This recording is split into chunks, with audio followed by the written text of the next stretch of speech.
Hello and welcome to the Grace Gotham Museum of Whimsy and Curated Hoarding. I'm your host, Grace Gotham, from the Grace Gotham Institute on the Upper East Side of Manhattan, New York City, during a time of lots of uncertainty in the world. That's why I decided I would show you some fun things, 3 things every day to be exact, that I have collected and somehow tried to find room for in this not very large apartment.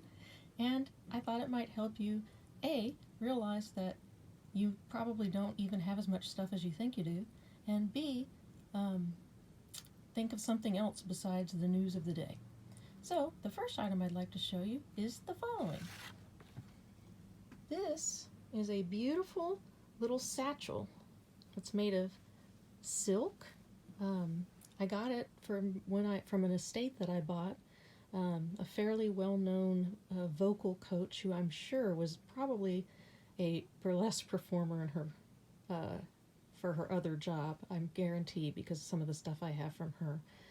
This is a hand-painted pouch that you would put unmentionables in, your lingerie and whatnot when you traveled or you were packing. It is just gorgeous. It's this delicate peach color, all silk.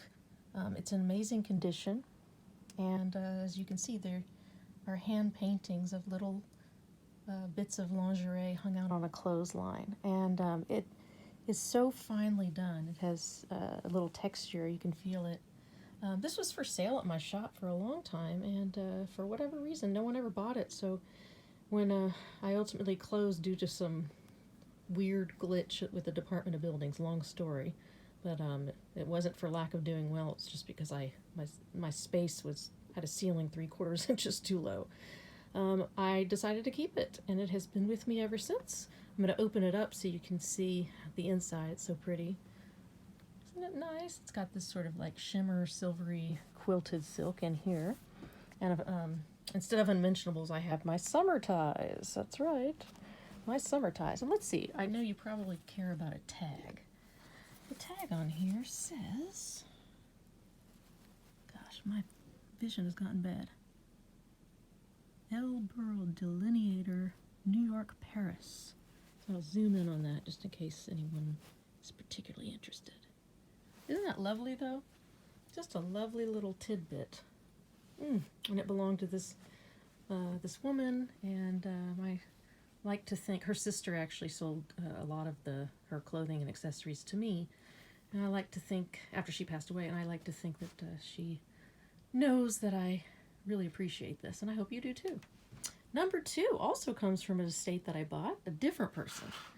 This crazy old moss velvety box that looks like it's lived a couple of lives, because it has.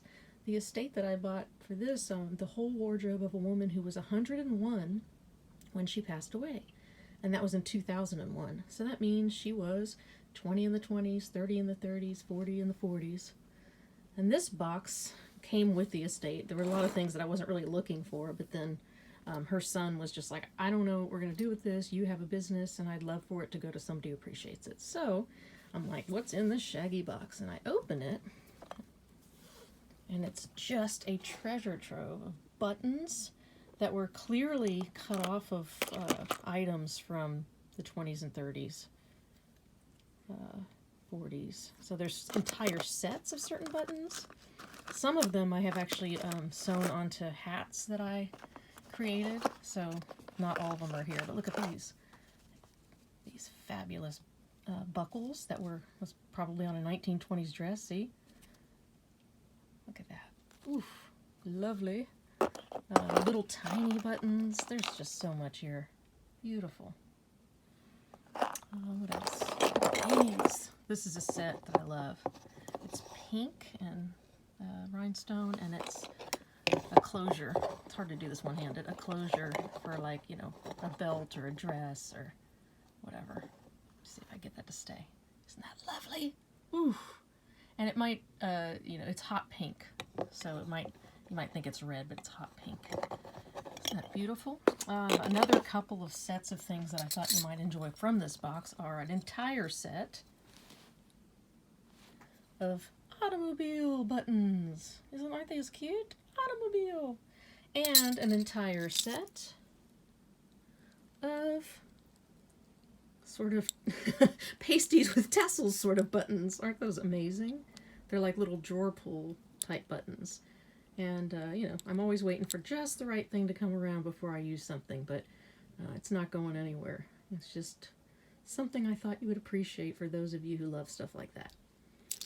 In the bottom drawer, I don't know if it's quite as exciting, but it's interesting. There are these huge mother of pearl buttons.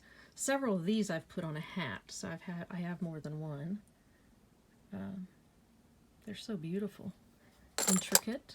Some combs. You know, those have seen better days, but they are definitely some, you know, from the Downton Abbey times for sure. What else? There's some glass buttons in here and leather buttons and who knows what. But just a neat little treasure trove of things that I was not expecting to find in a box that looks like this. Really kind of fun. All right, on to the last thing I was going to show you, which is my favorite lamp.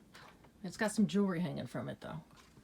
So here is my lamp. It's purple, and that's a bunch of jewelry behind it. I'll get into some of that jewelry on future episodes, but it has a starfish necklace hanging from it, but it's a purple lamp that I got at an antique mall in Point Pleasant, New Jersey, of all places.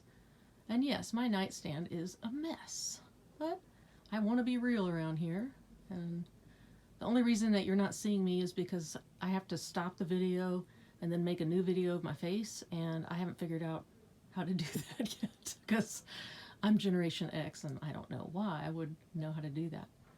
Anyway, I hope you enjoyed today's creations, or, you know, discoveries.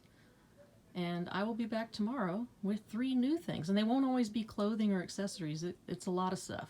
You'll see. Ciao for now. Bye.